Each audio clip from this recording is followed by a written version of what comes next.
A los amigos, buenas tardes, y a los que acabamos de conocer, que a partir de ahora, y siendo amigos de Juan, también son amigos nuestros, pues también buenas tardes, o sea, dobles buenas tardes, que no será para todo el mundo, porque alguno no tiene que estar contento esta tarde con lo del tema del estado de alarma, que yo creo que va a ser la comidilla de los próximos días, ¿no? En qué va a quedar la cosa. Pero bueno, hoy vamos a hablar de un muy buen amigo, que es importante, con el cual tenemos aquí, que es Juan Iranzo. La trayectoria de Juan todas la conocemos, la brillante trayectoria que ha tenido y lo injusto que han sido en algunas ocasiones con Juan, también hay que decirlo. Yo lo que sí que quiero dejar a nivel personal es que para mí haber conocido en el año 2020 a Juan personalmente, pues ha sido el sumum o el final de una carrera brillante, porque cuando nosotros empezábamos en esto de lo profesional, de las juntas de gobierno, que yo era jovencito, era mucho más joven que ahora, nosotros veíamos a Juan ahí en lo alto, en la cúspide, como un personaje importante y sobre todo como un personaje inalcanzable, porque muchas veces cuando ves a alguien por ahí dices, este será un tal, será un cual, y luego cuando le conoces dices, lo que sorprende de la vida, ¿no? Además yo he tenido la suerte de que me cruzaba con Juan continuamente sin que nos conociéramos. Yo sí reconocía, mira, este es Juan Iranzo, porque claro, el Colegio de Economistas está al lado del Colegio de Gestores y cada vez que bajamos o subíamos nos cruzábamos con Juan Iranzo, y este tío, y este tío, y este no sé qué, fíjate, está en todos los lados, que sale los claro, ¿quién me iba a decir a mí que años más tarde algunos dirán, y este tío, porque bueno, no somos gestores administrativos, a lo mejor no somos tan importantes como los economistas. Hombre, sí. Pero ahí estamos, por igual. Ahora cuando me cruce, alguna gente me mira así y digo, sí, este tío. Estarán pensando, pero bueno. Lo cierto es que para nosotros, o por lo menos para mí, era un ídolo a seguir y un ídolo a conocer. Y de repente, bueno, pues un buen día te presentan a Juan Iranzo, hola, y te encuentras que es un ídolo más campechano, de lo más normal, con unos conocimientos absolutamente inauditos, ¿no? Y que además está a tu disposición a lo que necesites. O sea, porque le pidas lo que le pidas, Juan está a disposición de todo y de sus amigos. Y bueno, pues hemos coincidido en televisión, hemos coincidido con Víctor, con alguno más, con Manuel Galdeano también, que está por allí. Hemos tenido la oportunidad de coincidir en la televisión y empezamos a preparar temas con ánimo de ayudar para los gestores administrativos, y que yo creo que tan buen resultado nos ha dado a los gestores y a la gente de la calle. Hemos hablado sobre todo de los ERTEs, de lo que más hemos hablado es de los ERTEs y de nuestra ministra. Yo no la tengo mucho cariño, hay que decirlo de antemano. No es una cuestión de política, sino es una cuestión de feeling. Y es que para mí una persona que empieza diciendo que un señor en ERTE no es un parado, pues ya me entiende poco, porque en mi pueblo me dicen que el que quiere trabajar y no puede, el que cobra del Estado porque ha cotizado en algo, a mí me han dicho siempre que es un parado, pero ahora resulta que no, que ese tipo de personas no son paradas y sí son otra cosa. Bueno, pues como decía, empezábamos a tratar temas y al final pues acabamos donde hay que acabar, en la PYME, que representa el 94% de las empresas de este país y que es más del 50% de la aportación que se hace, de lo injustamente tratada que está la PYME y sobre todo de que la PYME en este país no crece, está ahí pequeñita, no va, y empezamos a analizarlo, a verlo y nos damos cuenta, pues es porque la PYME en este país lo único que tiene son trabas. No hay forma, es decir, si tú pasas de 49 a 50 empleados, lo único que tienes es problemas por todos lados. El último ahora con los planes de igualdad. Resulta que si tú tienes 49 empleados no tienes que hacer plan de igualdad ni tienes que hacer todo lo que la legislación ocupa, y a partir de 51 pues ya tienes una serie de obligaciones y una serie de sanciones absolutamente brutales. Hemos comentado, por supuesto, hasta la saciedad, cómo están las empresas de malogradas, la malísima, yo lo tengo que decir así porque es una opinión personal e institucional, lo malísimo que están tratadas las pequeñas empresas y lo mal legislado que está en este país, que se legisla para la grande. La prueba tenemos con las ayudas directas estas últimas que han aprobado, que lo primero que te dicen es que no estés en un paraíso fiscal. Y yo digo, ¿hay alguna pequeña empresa? Y yo entiendo por pequeña empresa una carnicería, una pescadería, un señor que tiene una empresa de transportes, un taller, etc. ¿Hay alguno que esté radicado en un paraíso fiscal? Porque aunque solo sea por costes monetarios, estar en un paraíso fiscal cuesta un determinado dinero que una pyme no tiene.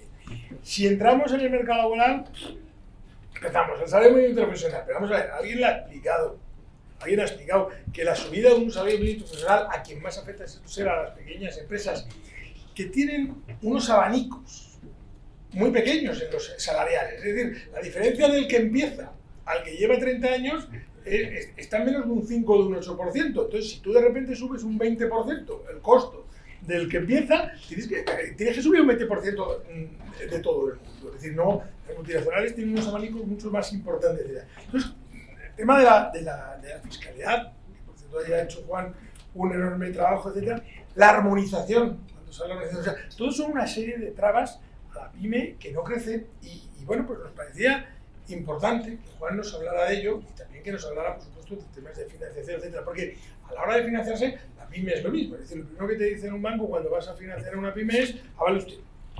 Y si le dices que no vale, dices que usted no cree en su empresa. Yo la verdad es que en los últimos años, cuando me decían esto, decía a mí usted que me vale el banco. Digo, porque antes, es que somos el banco, digo, sí, eso fue antes de que Bankia, con las preferentes, nos la liara a muchos de los señores que compramos acciones, porque ha habido muchísimos que han tenido pleitos, que por cierto luego se han ganado con referencia a todo eso. Startups, etcétera, etcétera, etcétera. Y entonces es importante empezar a divulgar, poquito a poquito, porque ahora con el COVID tampoco podemos hacer sesiones de 200 personas, pero entre amigos, entre conocidos, entre profesionales, institucionalmente, pues qué es lo que está pasando alrededor de todo esto, por qué este país no sale adelante, por qué la pyme no crece, etcétera.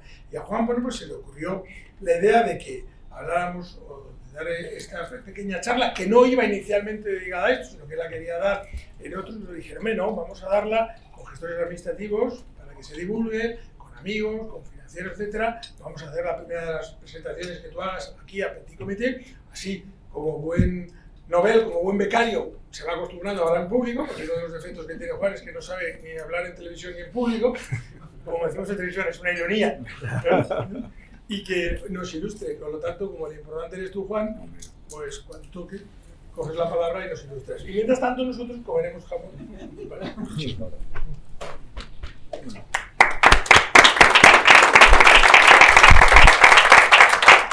Buenas tardes. Yo en primer lugar quiero decir que de las pocas cosas buenas que me han ocurrido con el COVID, es precisamente haber tenido la oportunidad de conocer a Fernando Santiago. Porque es verdad que también he trabajado mucho más con Víctor, pero fue alumno en el CUNEP durante 2 ocasiones, además, con otros muchos amigos, pero a Fernando efectivamente nos cruzábamos, como él muy bien decía, pero no nos conocíamos. Y me ha permitido no solo conocer, sino también trabajar en proyectos comunes, porque en definitiva lo que está haciendo Fernando es ensalzar clarísimamente la profesión de gestor administrativo. Ha sido calificado de servicio esencial, pero es que lo ha demostrado. Este país hubiera estado todavía peor si no hubierais trabajado todos los gestores administrativos, hubierais resuelto ERTES, hubiese resuelto asuntos fiscales, financieros, etcétera, etcétera, hubiera estado muchísimo peor de lo que está, que ya es decir. Y por tanto, también mi más sincero reconocimiento a la profesión de gestores administrativos y por tanto mi agradecimiento, por supuesto, a Fernando Santiago por esta invitación, pero también al Colegio de Gestores Administrativos de Madrid, que es en definitiva nuestra oficina. También, por supuesto, a Vicente y Diego por el gran esfuerzo que han hecho de organización, en un momento que además es especialmente complicado vernos, coincidir, etcétera, pero bueno, tenemos la satisfacción de poder tener esta oportunidad. Pero es que además los gestores administrativos, encabezados por Fernando, no solo han resuelto muchos problemas de servicios mínimos y servicios esenciales, no, sino que es que son los que mejor conocen la realidad empresarial de este país. Porque la mayor parte de las empresas de este país, como muy bien ha dicho Fernando, son pymes. Y precisamente ese contacto directo con las pymes hace que sean observadores privilegiados, que conozcan sus problemas, que conozcan sus inquietudes, pero las inquietudes diarias que sufren este tipo de empresas, que repito, son la gran mayoría y además encima son empresas tradicionalmente familiares. Por tanto, la idea fundamental es que vayamos haciendo propuestas concretas para resolver los problemas de las pymes, porque efectivamente es que ni desde el punto de vista del gobierno, ni desde el punto de vista, en gran medida, de muchas organizaciones empresariales, etc., se ha pensado en concreto en estas empresas, que son la gran mayoría. Fundamentalmente se ha pensado y se ha legislado para las 5.750 empresas, tan solo que tienen más de 250 empleados. Pero es que además de las pymes, hay que tener en cuenta que, de la cifra que ha dicho, además hay que tener presente que 1,5 millones, depende de los momentos, ahora desgraciadamente 1.100.000 y pico no tienen empleados, por tanto están gestionadas, el administrador único es un autónomo. En definitiva, nos vamos a dirigir a los autónomos y a las pymes, porque lo que es que hacer una propuesta de política económica en concreto para ellas. En un momento especialmente delicado, porque aquí también hay grandes economistas, aparte de grandes amigos, y lo que siempre hemos discutido es que la situación actual es completamente inédita. No se ha producido jamás a lo largo de la historia, pudo darse en algunos casos concretos en Europa en la Edad Media, pero nunca se ha cerrado por ley la actividad económica. Por tanto, desde el punto de vista legal, ¿qué es lo que ha ocurrido? Que el 14 de marzo se decidió cerrar la actividad económica en España y en otros países del mundo, un día antes, un día después. Es la primera vez que se prohibía trabajar. Por tanto, eso que generaba lo que técnicamente llamamos nosotros un shock de oferta negativo. Es decir, el tejido productivo dejaba automáticamente producir, porque cuando hay una crisis, etcétera, se va desacelerando la producción, pero tú no dejas de producir por ley en un espacio de tiempo tan corto, bruscamente. Pero es que además también se nos ha prohibido consumir en gran medida. Entre otras cosas porque no podíamos salir de nuestro domicilio. Estábamos, y no lo digo solo hoy, lo llevo diciendo en televisión, junto con Fernando, junto con Víctor, con Miguel Ángel, etcétera, que lo que sufrimos de verdad es un arresto domiciliario. Y precisamente hoy el Tribunal Constitucional lo ha ratificado, efectivamente, que no se han cumplido los derechos fundamentales a los que teníamos derecho los ciudadanos. Es decir, que es inconstitucional el proceso de bloqueo de la actividad económica y social que se produjo el pasado 14 de marzo de 2020. De tal manera que eso va a tener consecuencias de todo tipo, y desde luego lo vamos a ir a analizar con detalle. Pero creo que va a haber demandas masivas, creo que va a haber reclamaciones, en línea también con lo que llevamos diciendo en esos programas a los que se refería Fernando, con ánimo de ayudar, que a las empresas no había que darles ayudas, ¿no? Había que indemnizarlas porque se les había expropiado la capacidad de trabajar. Y eso es en definitiva lo que hoy en gran medida ha ratificado el Tribunal Constitucional, que esa imposibilidad de trabajar era ilegal, el declararlo. De tal manera que esa conjunción de un shock de oferta negativo con un shock de demanda negativo súbito, insisto, súbito, que esa es la clave, que ha provocado pues, la mayor caída de la economía española desde el año 1936, como consecuencia de la contienda. Si bien es verdad que entonces se calculaba y mal la renta nacional y ahora el PIB cayó el 10,8%. Bueno, no me atrevo a hablar de estas cosas delante del expresidente del INE, pero efectivamente se ha producido el mayor hundimiento de la historia de España, pero ojo, lo que es más importante y más triste, el mayor hundimiento prácticamente de todos los países de Occidente. Ese 10,8% es un hundimiento de la actividad económica. ¿Qué ha significado?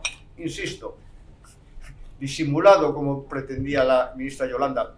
Yo creo que entre que no se lo creía muy bien aquel día que lo presentó y que no sabía muy bien lo que era un parado, bueno, pues llegó a la conclusión que los personas en ERTE no estaban parados, pero se ha destruido aproximadamente 1 millón de puestos de trabajo. El déficit público ha superado, y Álvaro es un gran especialista en estos asuntos, el 11% del PIB. Y ojo, la deuda pública, que sigue creciendo a 30 de marzo, superaba el 125% del PIB. La deuda pública española solo era comparable con la de 1881. Y creciendo, porque desde marzo no ha dejado de crecer. De tal manera que la situación económica es catastrófica, nos ha perjudicado a todos, Si bien es verdad que como no podíamos consumir, entonces ahora porque no podíamos salir de casa por ley, el ahorro familiar es verdad que está en límites máximos. Porque no podíamos consumir y porque teníamos miedo respecto al futuro. El todos hemos salido perjudicados, pero muy especialmente los autónomos y las pymes, porque no solo representan el sector, el tejido empresarial fundamental de nuestro país, salvo, repito, esas 5.770 grandes empresas, sino que además tienen una fuertísima presencia, excesivamente atomizadas, es verdad, pero una excesiva presencia en los sectores más afectados por las prohibiciones. En concreto, la prohibición a que las personas nos moviéramos, a la movilidad de las personas, ¿qué efectos directos ha tenido sobre infinidad de autónomos y pymes? Pues sobre los taxistas o asimilados, autobuses, que es un sector muy atomizado, talleres, concesionarios, gasolineras, hoteles, etc. Sectores, en la gran mayoría de los casos, excesivamente, me atrevo a decir, penetrados por la pyme, porque uno de los problemas, como decía Fernando, es que además las pymes, la mayoría no son de 249 empleados, no, son de menos de 10 empleados. Pero también las pymes se han visto autónomos muy perjudicados por la imposibilidad de abrir la actividad económica, que ahora veremos qué consecuencias puede tener eso después de la sentencia hoy del Tribunal Constitucional. El comercio, sobre todo el minorista, la hostelería, el ocio nocturno, los espectáculos, teatro, circos, los feriantes, etc. Es decir, especialmente esas prohibiciones han afectado a empresas muy pequeñas o autónomos. Empresas que en general tienen mucho menos músculo financiero que las grandes empresas. Empresas que además en muchas ocasiones, como también decía Fernando, se han visto obligadas a apoyarse para financiarse en el patrimonio de la familia, que eso es uno de los gravísimos problemas que se enfrentan.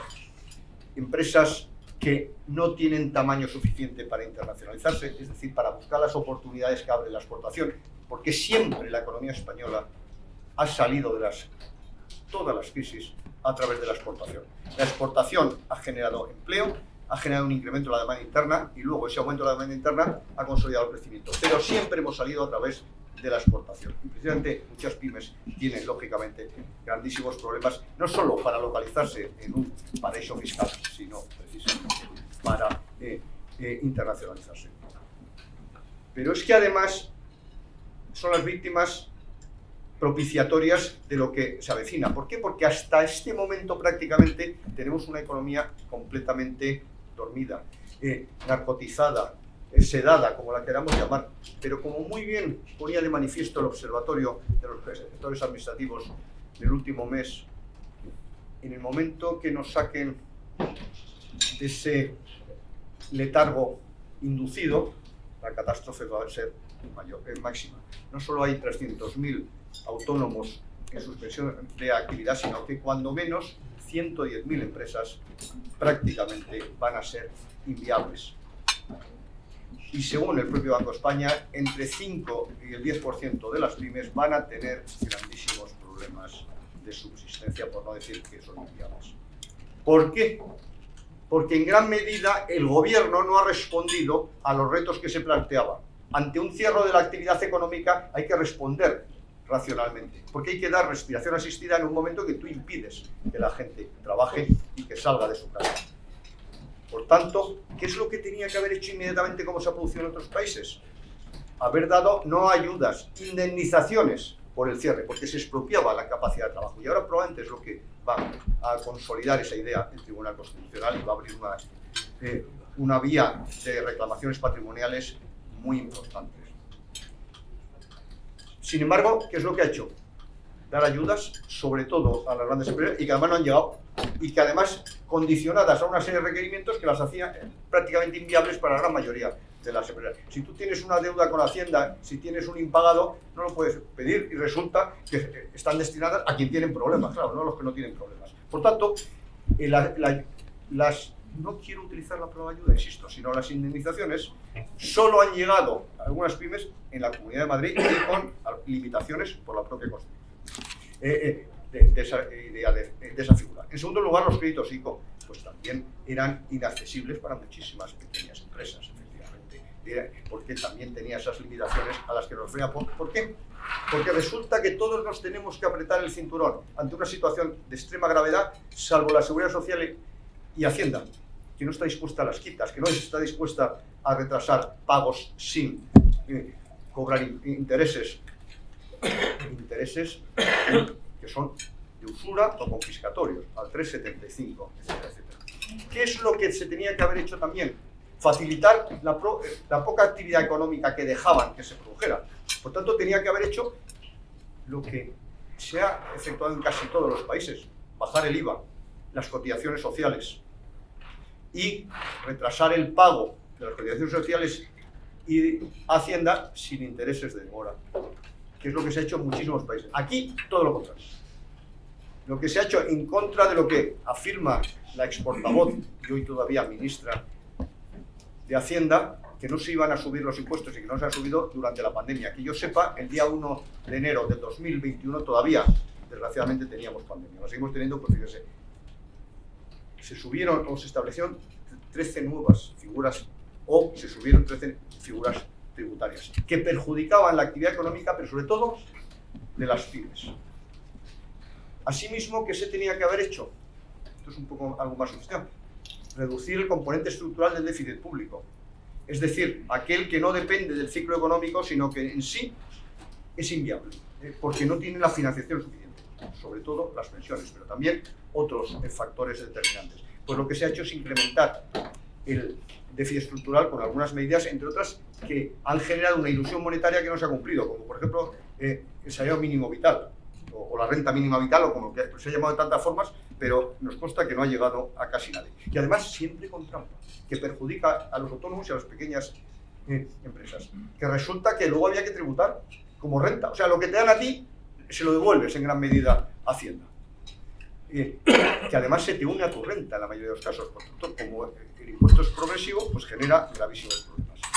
¿Qué es lo que necesitábamos todos? Pero sobre todo las pymes y los autónomos: confianza, seguridad jurídica.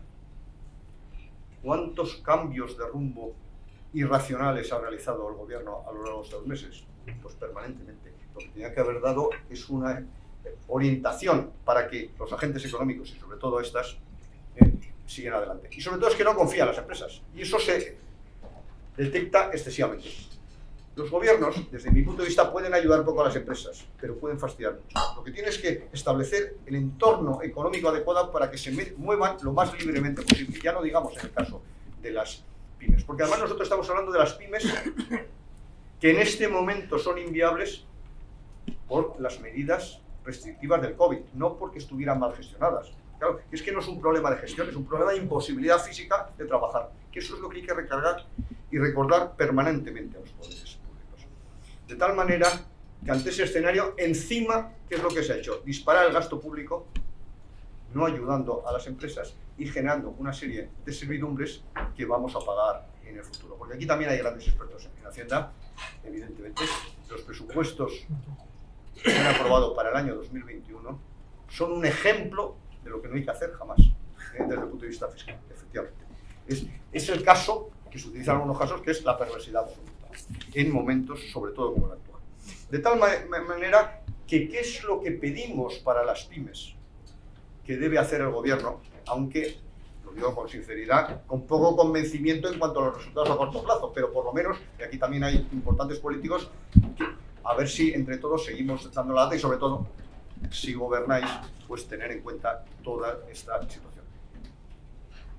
El primer asunto, y lo dice un liberal, sí que considero que en este momento hay que llevar a cabo una política fiscal expansiva, no lo niego, pero ojo, la política fiscal expansiva consistente en no aumentar el gasto público, sino en reducir los impuestos, porque el efecto multiplicador que genera sobre la actividad económica, sobre el crecimiento del PIB, es mucho mayor la bajada de impuestos, y sobre todo a pymes y autónomos, que el incremento del gasto público, sobre todo, y no quiero enfadarme, para gastos absolutamente irrelevantes, injustificados y carísimos.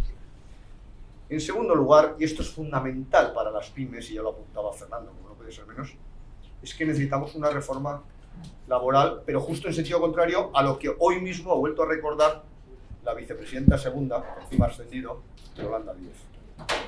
El salario mínimo interprofesional y el Instituto de Estudios Económicos publicó Rafael Termes su última obra dedicada a eso, que decía hay que eliminarlo. Y recuerdo que en la presentación decía, María se acordará, y por supuesto Gregorio, evidentemente yo no soy un sádico, aunque ustedes lo pensarán, estaban los periodistas, que quiero el mal de los trabajadores, porque estoy pidiendo la eliminación del salario mínimo interprofesional. No, señor, lo estoy pidiendo, en primer lugar, para no excluir a los menos cualificados, porque constituye una barrera de entrada, y en segundo lugar, porque reduce la capacidad de generar empleo, que es lo que los economistas, y no se asusten, llamamos ley de Ockham, que es el vínculo entre la capacidad de crecimiento del PIB y la capacidad de crear empleo. Bueno, pues el salario mínimo interprofesional, esa subida del 22% que tanto ha aplaudido nuestra vicepresidenta, ha creado, según el Banco de España, no según nosotros, como mínimo 180.000 nuevos parados. Que también lo anticipamos nosotros, pero no porque seamos videntes, sino porque sabemos mínimos principios de teoría económica. Porque el salario mínimo interprofesional de 950, con propuesta de subida en agosto, hay que tener en cuenta que es por 14 pagas y además hay que pagar la seguridad social. Por tanto, es un encarecimiento que a pymes de la agricultura, de la hostelería, del comercio, etcétera, pues les limita la posibilidad de generar empleo. Probablemente tiene que prescindir de alguien. Y por tanto tiene un efecto perverso. Y ya no digamos que no se ha criticado suficientemente la posibilidad de eliminar, que es fundamental para las pymes, el contrato a tiempo parcial o el contrato en obra, que prácticamente ha pasado mejor vida sin grandes respuestas. Son fundamentales para las pymes, pero no solo para la construcción, que también, sino para otras muchas actividades que se contrata por obra. Asimismo, hay que tener en cuenta que sería un retroceso espectacular volver a establecer la ultraactividad de los convenios. La ultraactividad de los convenios era que si no se llega a un nuevo acuerdo, sigue en vigor el anterior, con lo que si no era satisfactorio para los trabajadores podía generar efectos perversos. Hasta que se derogó, el convenio que más vigencia tuvo a lo largo de la historia era el de la hostelería en Melilla, que tenía, creo recordar, una subida de 3 puntos sobre el IPC. De tal manera, pero eso que llevó, que no se contrató un solo camarero nuevo y que todos estaban envejecidos, claro. Y, por tanto, penalizaba el empleo como no puede ser menos. Asimismo, ¿qué necesitan las pymes? Una energía barata, no de las más caras de Europa, sobre todo una energía eléctrica y un agua disponible para riego, y aquí estamos haciendo la política contraria. ¿Cuántas veces desde la televisión pedimos la bajada del IVA y la eliminación del impuesto sobre la producción de energía eléctrica, porque además había una doble fiscalidad? Nos decían que Bruselas lo prohibía. Algo nos han hecho caso, pero porque ya están con el agua al cuello, y nunca mejor dicho. El asunto del agua no es baladí, porque uno de los sectores que más posibilidades tiene en España de cara al futuro es el sector de la agroalimentación, que es claramente anticíclico. Ante una caída del PIB del 10,8%, que se dice pronto, el sector agroalimentario ha crecido el 4,5%, clarísimamente anticíclico. Asimismo, ¿qué es lo que hay que introducir? Más competencia en los mercados. Pero ahí es fundamental el tamaño de las empresas. Pero ¿cómo es posible que se produzca un efecto escalón que penalice el aumento de tamaño? En un momento, además, que como algunas empresas van a estar en una situación muy delicada, pueden ser fusionadas con otras pymes viables, pero por el tamaño no, porque te complicas la vida enormemente. Y la vida significa un incremento de costes y de regulación perversa, como muy bien decía Fernando. ¿Qué es lo que hay que hacer también? Y ahí las pymes pueden tener un papel muy importante. Una creciente colaboración público-privada en sanidad, en educación, en muchas actividades. Y sin embargo, el actual gobierno, por razones estrictamente ideológicas, ni siquiera ha contado con la sanidad privada. Sanidad privada, pero sí, fue intervenida, pero no se la utilizó, que está, lógicamente, en muchas ocasiones, muy intervenida o muy vinculada a las pymes y a los autónomos, médicos, etc. Asimismo, ¿qué necesitan las pymes? Infraestructuras adecuadas para unir los mercados y unirse entre ellos. Y ya el colmo, que de los 140.000 millones de euros, 72.000 de transferencias, es decir, a fondo perdido, como se dice habitualmente, que se espera que lleguen de Europa, pues ya veremos cuánto llega a las pymes, que yo me temo que prácticamente nada. Porque precisamente es la gran oportunidad para mejorar la estructura productiva de nuestro país, para mejorar la digitalización de las pymes, para profundizar en la España despoblada, que a mí lo de España vaciada me suena a un término marxista. De tal manera que hay que hacer muchísimas cosas, pero la gran pregunta es, ¿y este gobierno las va a hacer? Pues hasta ahora no. ¿El nuevo gobierno lo va a hacer? Pues parece que tampoco. Aunque es verdad que mi tesis es que se ha puesto a Nadia Calviño como vicepresidenta primera, porque creo que los primeros fondos que se aprobaron ayer a lo mejor no los habían aprobado, esos 9.000 millones de euros. Pero básicamente, ¿cómo vamos a salir de esta? Pues lentamente, porque el gobierno podía haber ayudado bastante y lo que está es penalizando la actividad económica y sobre todo las pymes. Yo creo que este año la economía española difícilmente va a crecer más del 5%, en contra de lo que decía el presidente del gobierno. ¿Por qué? Porque en el primer trimestre del año 2021 de todavía hemos caído, todavía hemos estado en caída del PIB, porque es verdad que vamos a crecer, pues a lo mejor el 18, me da igual, el segundo trimestre. Si tú coges un balón de goma, lo metes en una piscina y lo sueltas, sale volando, pero luego se queda flotando en la piscina, claro.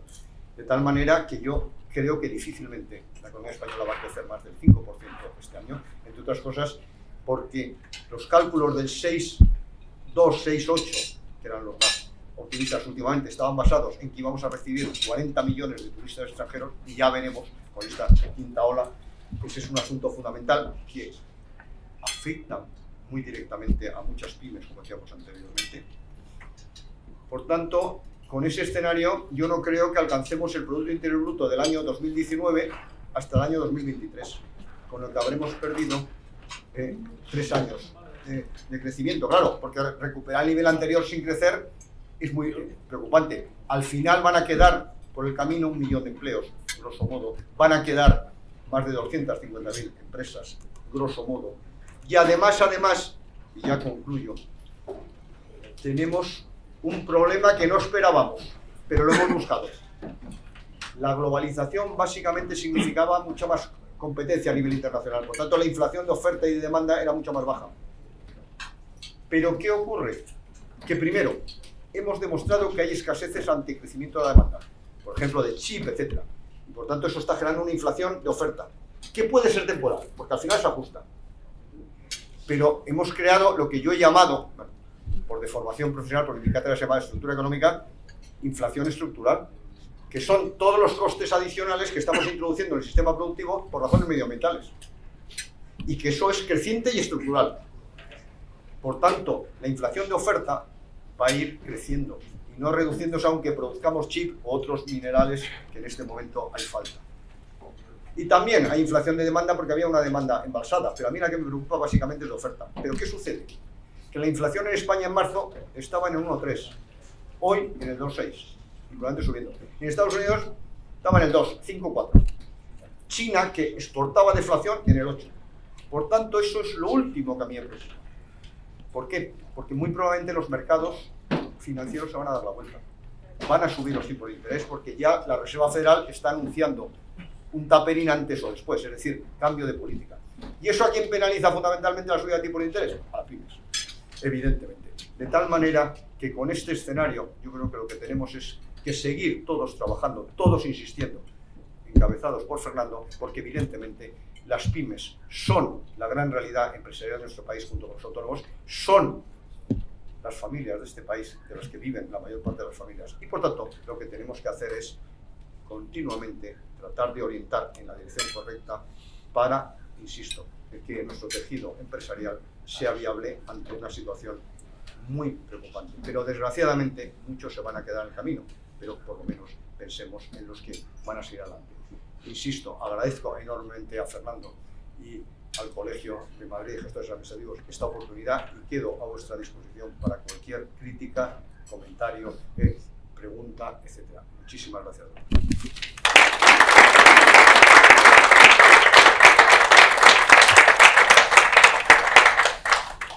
Bueno, dice Juan que quién tiene dudas, preguntas, es decir, digo que alguna habrá, ¿no? Pues no hay nadie que tenga, o preferís comer. Nadie quiere. Álvaro. Es que romper el hielo. Adelante. Yo, pasando de las musas al teatro, voy a bajar la pelota a tierra. Yo, querido profesor Fainanzo, queridos amigos, tengo mañana en la Asamblea de Madrid una proposición no de ley, una famosa PNL, en la que al Partido Socialista no se le ocurre otra cosa que ante los 10.000 millones que en el fondo real, de los fondos europeos que vienen, meterse o intentar asegurar que la Comunidad de Madrid esos fondos los va a gastar con transparencia y que va a dar cuenta, en vez de una vez cada 6 meses, una vez al año, que va a dar cuenta el gobierno de la Comunidad de Madrid una vez al mes. Y yo digo, o sea que cuando te puedes meter con la cantidad que va a recibir la Comunidad de Madrid y con el destino que le va a dar, en lo único que piensas, confundiendo fines con medios, es en la transparencia. Tú, que en el gobierno de España después de un año no has fijado ni los criterios de reparto, ni los plazos, ni los requisitos, tú me vas a decir a mí que yo sea transparente cuando yo pida los proyectos y encima que en proyectos de inversión, que como todos sabemos requieren una inversión, un proyecto, no puedes decir nada distinto de un mes a otro. Hace falta mínimo que pase un trimestre o 6 meses. Pues bueno, me ha parecido muy interesante, querido Juan, cuando has dicho que aquí, y nos hemos desayunado hoy con la información de que el ponente Trevijano ha dicho que esto no era un estado de alarma, sino un estado de excepción y que por tanto los derechos no estaban limitados, sino que directamente estaban suspendidos, y por eso no es estado de alarma, sino que es estado de excepción. Pues resulta que a quien tienen que llegar esas ayudas es, como ha dicho muy bien el profesor Iranzo, a las pymes, a los autónomos, a los que no se les ha permitido crear riqueza y que han sido los olvidados. Empresas que teniendo un capital circulante positivo, empresas que con un patrimonio neto positivo eran viables y que por un problema de liquidez que no es debido a ellos, han caído primero en la suspensión de pagos, sino en la quiebra, ha dicho el profesor, 100.000 empresas en toda España, y han generado un problema importantísimo de empleo que a ver cómo lo recuperamos.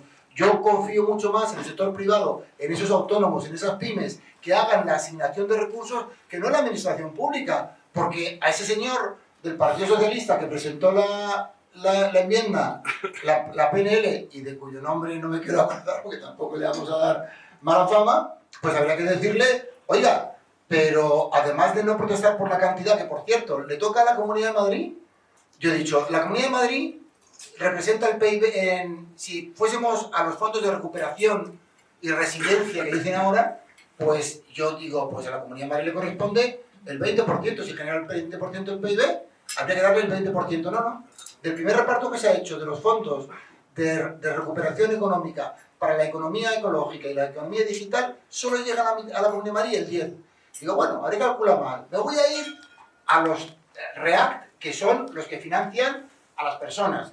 Igual, profesor, que el sistema de financiación autonómica, que es, meto un montón de datos en una coctelera y lo saco para que me salga que Madrid es la perjudicada. Por cierto, 1.500 millones al año, desde el año 2009, en este tiempo hemos perdido la Comunidad de Madrid por el sistema de financiación autonómica casi 20.000 millones. Bueno, pues resulta que en los REACT, Unión Europea, que financia sanidad, educación y servicios sociales, resulta que si somos el 15% de la población española, por cierto, con el 15% de la población, cuando el factor productivo es el factor, hoy en día, el factor de trabajo por excelencia, el productivo, con 1 millón menos de habitantes, hemos superado el PIB en Cataluña. Pero bueno, reconozcamos que a la hora de financiar servicios básicos, servicios sociales, como sanidad, educación y servicios sociales, lo que importa es la población. Bueno, pues teniendo una población del 15% de España, no nos llega ni el 12% del fondo real.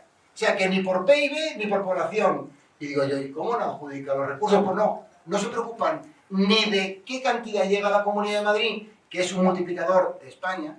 Si en vez de estar mirándose el ombligo, mirasen que Madrid, porque Madrid consolida en España, y lo que es bueno para Madrid es bueno para ellos, y terminan apropiándose de esos resultados, como cualquier empresa, pues resulta que no solamente no se fijan en la cantidad que llega a Madrid, ni se fijan a qué se destina, que tendría que ser básicamente, y yo se lo voy a proponer a la presidenta Ayuso, que intente llegar al 100% de que el dinero vaya a las pymes y a los autónomos, porque ellos saben en qué se tienen que gastar el dinero, y no en proyectos que no digamos pueden acabar como el famoso plan de Zapatero, y ya con esto acabo, después de 14.000 millones de euros, que no es moco de pavo, un 10% de los 140.000 millones en fondos europeos, que la mitad hay que devolverlos, solo crearon 14.000 millones, solo crearon por 5 meses 80.000 empleos. Y al cabo de un tiempo, eso fue, no sirve de nada. El poema que el famoso de Cervantes fuese y no hubo nada. Gracias, enhorabuena, profesor.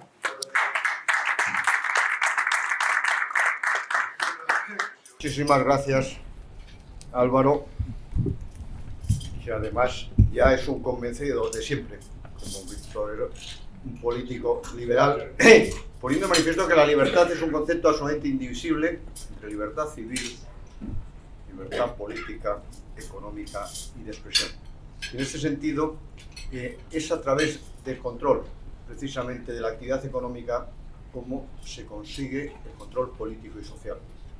Uno de los grandísimos economistas de la historia, desde mi punto de vista, Hayek, sociólogo también, en su famoso Camino de servidumbre, lo que ponía de manifiesto es que a través de la intervención pública de la actividad económica, a través del gasto público, lo que controlaba es la sociedad. Y ese es el camino que inicia o ha iniciado el gobierno español. Y precisamente ahí se pone de manifiesto que se gobierna ¿contra qué? Contra aquellas comunidades autónomas que aplican políticas liberales que son mucho más fructíferas. ¿Por qué? Porque aquí la fiscalidad es menor, se recauda más o menos, se recauda más, porque se cumple la curva de Laffer clarísimamente. ¿Somos más o menos solidarios? Más. Per cápita 1.000 euros más que los catalanes, con el resto de España. ¿Somos más o menos eficientes? Más. ¿Atraemos empresas o se localizan en Cataluña? No, atraemos empresas. ¿Atraemos inversión extranjera? El 85%. Por tanto, algo habrá. ¿Qué es lo que hay? Ese espacio amable para la actividad económica. De tal manera que en este momento es el enemigo a batir por parte del gobierno, y sobre todo porque la Comunidad de Madrid, después de las últimas elecciones, desde mi punto de vista, ha pasado de ser la aldea gala de resistencia al faro para orientar a otras comunidades autónomas, empezando por las del PP. De tal manera que el modelo funciona y, por tanto, como estas personas solo piensan en ese intervencionismo al que me refiero, pues ponen todo tipo de trabas. Les da igual las pymes, si se financian adecuadamente o no y cómo llegan las ayudas. Es triste reconocer que por razones ideológicas se están limitando las posibilidades de las empresas españolas y de la Comunidad de Madrid más. Es verdad que habéis ganado las elecciones y estáis gobernando con el apoyo de Vox. ¿Por qué? Porque han ido contra vosotros. Yo espero que eso sirva de respuesta en el resto de España. Pero básicamente se va contra un ejemplo de eficiencia y de libertad. Y eso es lo que va en contra de su objetivo, que es intervenir la actividad económica. Es verdad que hoy el Tribunal Constitucional nos va a ayudar bastante. Es verdad que también tu amigo y el mío, Pedro González Trevijano, uno de los grandísimos juristas de este país, que fue rector de la Rey Juan Carlos durante mucho tiempo, muy amigo, bueno, pues ha hecho una magnífica ponencia. Y ahora sí, a 5 les parece mal. Pero bueno, yo creo que Madrid, todos los que estáis en el gobierno de Madrid, os recomiendo que sigáis en esa dirección. Y desde luego me consta que Isabel y Rocío están trabajando en esa dirección. Sí, me gustaría felicitar al profesor Juan Ignacio por su intervención. Ha sido espectacular, rigurosa, y yo creo que la gran aportación de la intervención de Juan es que hace un diagnóstico. Es decir, uno de los problemas que hay en la política económica es que se plantea una política económica al margen de la realidad sobre la que opera al momento en que opera.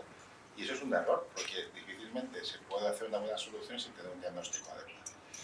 Y yo creo que una frase que ha dicho, yo creo que es la clave, y creo que se ha olvidado del debate, que es cuando ha dicho que hemos tenido un choque negativo de oferta, hemos tenido una perturbación negativa de oferta. La perturbación negativa de oferta es, en términos técnicos, a cómo se identifica el cerrar la movilidad y el cerrar la actividad. Es decir, lo que hoy se ha declarado inconstitucional es la plasmación jurídica de lo que fue un choque negativo de oferta.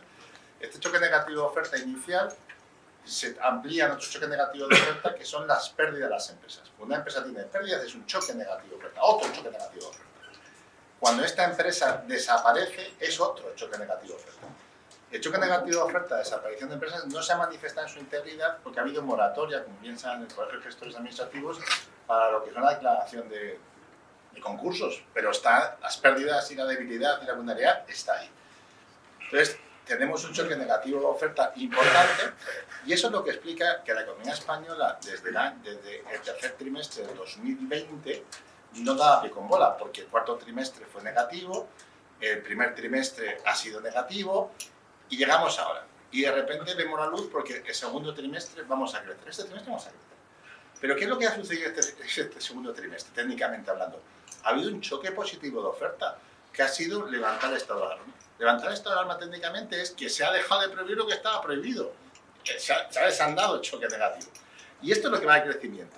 Pero no es un cheque negativo, un cheque positivo de oferta buscado, sino que ha venido. El problema es, ahora, ¿la economía española seguirá creciendo? Pues seguirá creciendo si se hacen choques positivos de oferta. Cada vez que aumentamos el gasto público, son choques negativos de oferta, porque estamos generando expectativas de que los impuestos futuros van a subir. Y eso tiene efectos inmediatos. Todos los fondos estructurales pues pueden ser positivos si se utilizan bien y aumentan el crecimiento potencial y la productividad de la economía española. Pero si se utilizan mal, no. Porque no olvidemos que parte hay que financiarlo con deuda. Y la deuda, a futuro, restringe el presente. No nos estamos dando cuenta que gran parte del crecimiento español presente, cuando un crecimiento va acompañado de deuda, lo que estás es trasladando crecimiento del futuro al presente y por lo tanto estás debilitando el futuro. A mí me parece que la importancia que es, si tenemos un choque negativo de oferta y lo único que nos da un poquito de vida es el primer choque negativo positivo de oferta, que tiene un recorrido limitado, que es el momento en que vuelve a estar la normalidad, pero ¿qué habría que hacer? Lo que ha dicho el profesor Iranzo, ¿no? que por eso me parece tan importante el diagnóstico y la solución, que es bajar impuestos, más libertad económica, es aumentar la actividad económica, porque en el fondo la oferta que son las empresas. Y donde están los problemas de esas empresas, parece que los problemas están a otro lado. Los problemas están en las empresas, son las grandes víctimas de la crisis, y sin embargo son los grandes olvidados de la solución. La verdad es que no puedo hacer más que felicitarte, Juan. Te he oído más de una ocasión y cada vez que te oigo aprendo mucho. Muchísimas gracias. Dicho lo cual, yo creo que aquí la idea fundamental que hay que poner de manifiesto es que a lo largo de la historia jamás con intervencionismo estatal se ha progresado, sino todo lo contrario. Y solo dejando libertad económica a las empresas, a la iniciativa privada, a los emprendedores, a los empresarios, etc., es cuando se ha prosperado y se ha creado empleo y bienestar para el conjunto de la sociedad. Y entonces se ha redistribuido la renta, sobre todo a través de ¿qué? A través del empleo, que es el mecanismo más eficiente. Porque además hay que tener en cuenta que nos encontramos en un momento especialmente delicado. Claro que estoy yo de acuerdo con el desarrollo sostenible, pero desarrollo sostenible como un equilibrio muy difícil entre crecimiento económico, cohesión social y protección del medio ambiente. Si tú incides en exceso en protección del medio ambiente, te cargan los otros dos. Y ese es el riesgo que estamos asumiendo. Y luego hay otra cosa. Este gobierno que piensa tanto en la sostenibilidad está aumentando espectacularmente la deuda pública, que es una carga intergeneracional, que es trasladar a generaciones futuras tu bienestar presente. Y eso, desde el punto de vista económico, es perverso, como muy bien ha demostrado el profesor Izquierdo, pero desde el punto de vista ético es nefasto, es una aberración. De tal manera que ese es un problema fundamental que hay que resolver, y este gobierno pues sigue aumentando el gasto. Yo os juro que jamás pude, no soñar porque es una pesadilla, nunca pude pensar que el gasto público en España superaría el 50%. Lo digo esto. Está en el 52%. Y eso es una perversidad absoluta y eso genera un shock de oferta negativa. Y creciendo, porque también quieren presentar los presupuestos espectaculares. Aquí habría que recordar a James Buchanan, uno de los grandísimos sociólogos economistas también de la historia, que vinculaba las decisiones de los partidos políticos en países democráticos parlamentarios con sus decisiones. Claro, no gobiernan pensando en el bien común, gobiernan pensando en el bien de sus electores y por tanto generan bastantes perversidades. Es verdad que él decía que para evitar que el político irracional gastase a corto plazo, porque lo hicieron gastar y el problema de la deuda lo manda al siguiente, había que limitar constitucionalmente el gasto o el déficit. Se introdujo en la Constitución española en la mayor parte de las constituciones europeas. Pues a lo mejor hay que declarar también inconstitucional el déficit estructural, que es el 7,2%, y hay que pedir la inconstitucionalidad, porque está en la Constitución española una limitación a ese déficit. Y en segundo lugar, ¿qué decía James Buchanan? Y esto, Víctor, lo vas a entender perfectamente, tú especialmente, que eres padre de familia numerosa. Que las personas racionales tomamos decisiones racionales desde el punto de vista electoral en muchos casos, en otros no, pero en la mayoría sí. En los países democráticos parlamentarios más maduros, ¿qué ocurre? Que la gente está envejecida. Y son precisamente los más activos en las elecciones. Votan mucho más la gente mayor proporcionalmente que los jóvenes. Claro, ¿qué piden a los gobiernos que ya están y se quieren mantener o los que quieren alcanzar el poder? Pues más pensiones. Y eso explica por qué se ha iniciado con el IPC. Eso es sostenibilidad, eso es una perversidad lo que se acaba de hacer con las pensiones. ¿Qué piden? Más sanidad. Piden mayor dependencia y mucho menos educación y más de, etcétera. De tal manera que James Buchanan, para corregir eso, que él jamás cuestionó el sistema democrático parlamentario, que decía que cualquier nacido, en el momento de nacer, tuviera derecho a voto.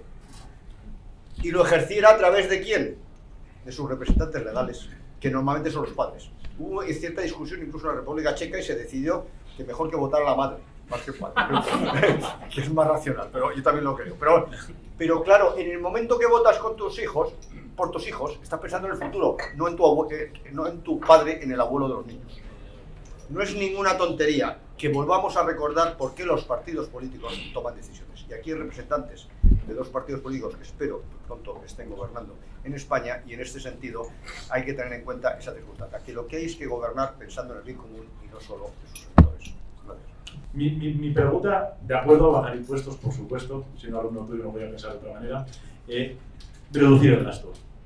¿Dónde reduciríamos el gasto, ese 52 que has mencionado? ¿En qué partidas ahora, en la situación que has analizado económicamente, empezarías a reducir el gasto y cuáles son las esenciales que no tocarías? Que, en primer lugar, ¿cuál es la partida fundamental de los presupuestos? Las pensiones. Las pensiones, yo no estoy proponiendo recortarlos, sino hacerlas viables. Y precisamente con la reforma que se ha propuesto, que es iniciar al IPC, se consigue todo lo contrario. De tal manera que, ¿qué es lo que proponemos nosotros para las pensiones? ¿Sabéis, todos nos conocemos, cuánto vivimos en España? Y hemos bajado la esperanza de vida a 1,6 años como consecuencia del COVID, que ya no somos el país con mayor esperanza de vida.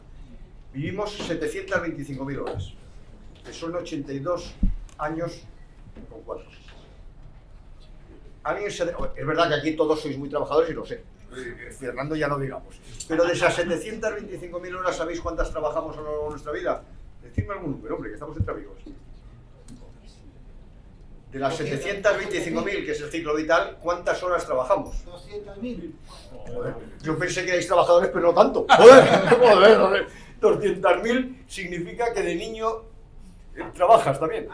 60.000, que son 35 años por la jornada de 1.720 horas. Y con eso que yo... Bueno, algunos de media, más. Algunos más. Por eso he dicho que aquí no sirve. De hecho, aquí no sirve porque la media de aquí está mucho más alta. Es lo primero que he dicho antes de decirlo, pero esto es lo del pollo y la estadística. Y estamos ante un antiguo presidente del instituto, claro. De media, ojo, que muy pocos españoles en este momento se están jubilando con 25 años de trabajo. De tal manera que esos son otros problemas. De tal manera que con el 8,5% de tu esfuerzo no te puedes mantener tú toda la vida, y a 1,2 personas más que nunca va a trabajar. Eso es inviable. Por tanto, lo que hay es que ajustarlo y introducir un coeficiente de corrección por los mayores, por la esperanza de vida, y retrasar la jubilación. Porque más retrasar la jubilación con las condiciones laborales actuales, salvo excepciones, no solo es necesario desde el punto de vista económico, sino también desde el punto de vista sociológico y psicológico para las propias personas en la mayoría de los casos. Por tanto, ahí lo que hay es que garantizar la sostenibilidad y ir eliminando ese déficit estructural que se ha generado, que es uno de los que se está produciendo. En segundo lugar, la sanidad es esencial, pero ¿por qué la tiene que producir? Provisionar bien, pero producir el sector público en régimen casi de monopolio. Cada vez más colaboración público-privada. Este es un ejemplo clarísimo. Y ahí se podrían producir ahorros muy importantes. Y sobre todo, tú por tu familia lo conoces mucho mejor, lo discutíamos el otro día en un acto también Álvaro y yo con otras personas, en la educación. La concertada cuesta casi un 50% menos que la pública. Y lo que tienes que introducir además es la capacidad de libre elección. Aproximadamente un puesto escolar en enseñanza media en concertada cuesta 4.000 euros al año, en pública 6.000 euros. De tal manera que cada vez más colaboración público-privada. ¿Qué quiere decir? ¿Que reducen los servicios públicos de sanidad y educación? No, los mejoras, introduces más capacidad de elección y ahorras costes. Luego, ¿qué vamos a hablar de las subvenciones? Porque las subvenciones, y nuevamente es Buchanan, son mecanismos para captar votos, punto, y tenerlos cautivos. En las subvenciones, yo soy un amante del cine, pero yo me cargaría las subvenciones del cine, cerraría televisiones públicas, etcétera, etcétera, claro. Ahí ya teníamos una partida importante. Luego, en las comunidades autónomas, depende, ¿verdad?, cómo se dispersa la población, pero también se puede ahorrar muchísimo en la propia administración y gestión. Y ya no digamos en los empleados públicos, que somos 2.800.000, que además ahora todos vamos a ser fijos, no solo los que éramos funcionarios. Y en cambio, ¿dónde veo al general, pero dónde digo que no hay que ahorrar? En la defensa nacional. Porque solo hay dos bienes públicos por excelencia. ¿Qué es un bien público? Que es el que tiene que ser financiado por el sector público suficientemente para que sea eficiente. El caudal ecológico, los ríos y la defensa nacional. Que técnicamente es que no es divisible y que el coste marginal de que alguien se beneficie es cero.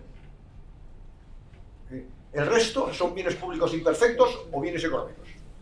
Bueno, pues en el resto creo que hay que introducir competencia, iniciativa privada y, en definitiva, podemos ahorrar significativamente. Y, sobre todo, ya no quiero enfadarme porque estoy de buen humor y estoy encantado con todos vosotros si empezamos a hablar de algunos ministerios como el de igualdad, etcétera, etcétera, o el de consumo, etcétera. Por tanto, ahí también mucho.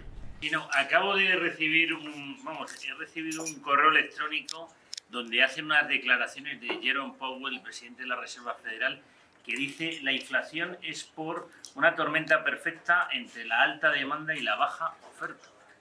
Entonces, hace unas semanas teníamos el miedo de que las ayudas, que iba a venir lo del tapering que dices tú, por no usar términos anglosajones, pero bueno, que se iban a reducir, y ahora parece que los bonos y la renta fija nos está diciendo lo contrario. Entonces, y acaba de anunciar que ellos, valga la redundancia, que van a anunciar cuándo van a dejar de dar esas ayudas para que la gente no esté con este problema. Entonces era un poco ver cómo lo ves tú esta situación. Muchas gracias. Quiero aprovechar también la oportunidad, estoy con muchos amigos, de rendir homenaje a Jürgen Donges, que es uno de los grandes economistas mundiales, riguroso y muy estricto en cuanto al gasto público y a los bancos centrales, y que acaba de fallecer. Pero yo casi me alegro que haya fallecido hace 15 días en lugar de ahora. ¿Por qué? Porque el Banco Central Europeo ha pasado mejor vida, como garante de la lucha contra la inflación. Y eso es lo que no puede ser. Él nos decía, y algún gobernador del Banco Central dice, por definición, los gobernadores de los bancos centrales y los presidentes de las patronales tienen que estar enfrentados al gobierno, por definición. Pues el Banco Central Europeo, cambiando y flexibilizando los objetivos de inflación, ha pasado mejor vida desde mi punto de vista. Es decir, ha abandonado el rigor monetario, que ya lo abandonó hace tiempo, pero ya lo hemos olvidado. Y ahora vamos a ver qué hace la Reserva Federal, porque efectivamente estamos ante una tormenta perfecta. El petróleo hace un ratito estaba a $76, el año pasado a 32. Y lo vimos hace unos meses. En abril del 2020, el Texas Instrument, por vez primera en la historia, el Texas, te pagaban por llevártelo. Ahí tenemos un factor enorme. Luego faltan minerales metálicos. ¿Por qué? Porque todavía no hemos inventado muchos sustitutos a los minerales metálicos. Encima les estamos poniendo objeciones. Pero sobre todo estamos introduciendo, desde el lado de la oferta, estamos introduciendo precisamente restricciones y costes medioambientales. Porque al final toda restricción medioambiental son costes. Y por último, claro, si no nos dejaban de consumir, ahora nos hemos animado a consumir. Parecía bastante lógico. De tal manera que estoy de acuerdo. Pero parte de la inflación de oferta y la demanda se puede ir corrigiendo, y introduciendo más competencia a los mercados, más operadores, irán ajustándose. El problema fundamental es la introducción de restricciones medioambientales, insisto, a la producción. Dicho lo cual, también muchos tienen, empezando por nuestro gobierno, en los alquileres, etcétera, tiene mucha tentación de abandonar los precios. Los precios fijados en libre mercado son el mejor mecanismo de información del que disponemos todos los agentes económicos, las empresas, pero también los consumidores, sobre las escaseces relativas. Si tú eso lo eliminas, como están intentando con los alquileres, ahora resulta que la ministra de Vivienda también era aficionada a eso, en su pueblo. Bueno, pues eso es peligrosísimo, porque entonces no controla las escaseces relativas. Y nuevamente yo no soy visionario, sé un poquito de teoría económica. ¿Se acuerdan ustedes hace 12 años cuando Maduro dijo, General González, luche contra la inflación? ¿Claro? ¿En qué consistía la lucha contra la inflación? En cerrar todos aquellos comercios que subían los precios. No siendo visionario dije, va a faltar de todo, escasez de libro. Pues eso ha ocurrido porque es de libro. Y Fernando lo conoce muy bien, sobre todo por su mujer. De tal manera Que eso es lo que puede ocurrir también, que como estamos regulando algunos precios va a haber escasez del libro, claro, evidentemente. Por tanto, sí que a mí me preocupa mucho y la Reserva Federal yo creo que va a reducir la compra de bonos y a lo mejor anticipa la subida de tipos de interés, si le queda algo de vergüenza taurina, a principios del año 2022, no el 23. Y muchísimas gracias a todos, ¿no? Quedo a vuestra disposición en cualquier caso, ¿eh? Ya me han aguantado bastante. Muchas gracias. Muchas gracias.